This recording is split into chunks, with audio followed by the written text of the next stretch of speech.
প্যারা নবী রসুল করিম সাল্লাল্লাহু আলাইহি ওয়াসাল্লামের মুখ নিঃসৃত যে বাণীগুলো সুন্নতে মুআত্তারা, সুন্নতে মুতাহহারা, পবিত্রতম ও সুগন্ধিময় সুন্নতগুলোরও আলোচনা চলছে।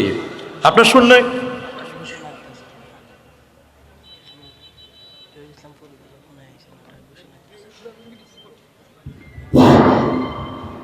সম্মানিত উপস্থিতি, আমাদের আজকের মাহফিলের সম্মানিত বিশেষ অতিথি, বর্তমান সোশ্যাল মিডিয়ার পরিচিত লোক হযরত মাওলানা মুফতি জহির ইসলাম ফরিদী হুজুর আমাদের মধ্যে এসে পৌঁছে গেছেন।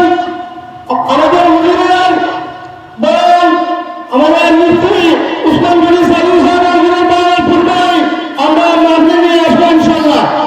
মুফতি জহির ইসলাম ফরিদী হুজুর আমাদের মধ্যে এসে পৌঁছে গেছেন। শুনেছেন না ঘোষণা? কথা বলো না কেন? শরীয়ত কি বলে শুনেন। ঘোষণা কোরআন হাদিসের আলোচনা বন্ধ করি কোনো আলেমের ঘোষণা এটা দেওয়া, এটা আদবের খেলাফ। আপনারা কি বলেন?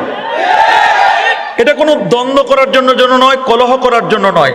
আমি বলতে চাচ্ছি এটা হলো শরিয়াত, আপনাকে মানতে হবে। মাহফিল যেহেতু সুন্নি সম্মেলন, সুন্নতটা কি আপনাকে জানতে হবে। আমি তো ঘোষণা করে দিয়েছি যে আমার ভাই এসছেন, আমার পরপরই কথা বলবেন। তারপরে আপনাদের সন্দেহ থাকতে পারে, কনফিউশন থাকতে পারে, এই জন্য আপনাদের এখানে ঘোষণা দিয়ে দিয়েছেন। আমার কাছে অনুমতি নিয়ে দিছে, আমি কোনো মাইন্ড করি নাই, আমার মাইন্ড করার কিছু নাই। কিন্তু আমি বলতেছি যে এটা বেয়াদবি। এটা কি বলবেন কেন? কারণ এটা যদি কোনো এমন কোনো মেসেজ হতো যে মেসেজটি কোরআন এবং সুন্নাহকে বন্ধ করে দিয়ে, কোরআন এবং হাদিসের কথা বন্ধ করে দিয়ে আরেকজনের ঘোষণা দেওয়া, এটা শরীয়ত এলাও করে না। আপনি এলাও করতে পারেন, আমরা শরীয়ত এলাও করে না, শরীয়তে মুহাম্মদ এটা এলাও করে না। যাই হোক, তারপরে ওনারা বুঝতে পারেন নাই, এটা দিয়েছেন। আমার সিস্টেম হলো, আমার স্টেজে যদি কোনো এমপি আসে বা কোনো মন্ত্রীও আসে, আমি কোরআন হাদিসের আলোচনা বাদ দিয়ে কখনো তাদেরকে মাইক দেই নাই। আমি শেষ করে দিই, নাহলে তারা শেষ করে। যাই হোক, এ নিয়ে আমরা কোনো মাইন্ড করবো না, আমরা কোনোই করবো না। পরবর্তীতে এ ধরনের কোনো ঘটনা যেন না ঘটে যে এগুলো করবেন না আপনারা।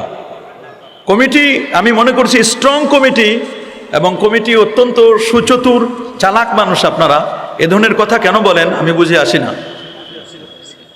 যাই হোক, খুব খেয়াল করে শুনবেন কথাগুলো।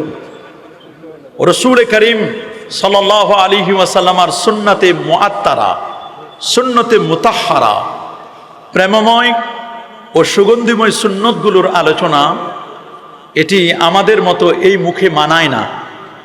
আমরা এটার যোগ্য নই।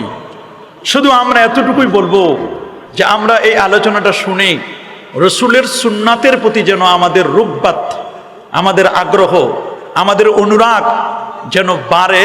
এই জন্য মূলত আমরা নবী পাক সাল্লাল্লাহু আলাইহি ওয়াসাল্লামের সুন্নতের আলোচনাগুলো আজকে করতে যাচ্ছি।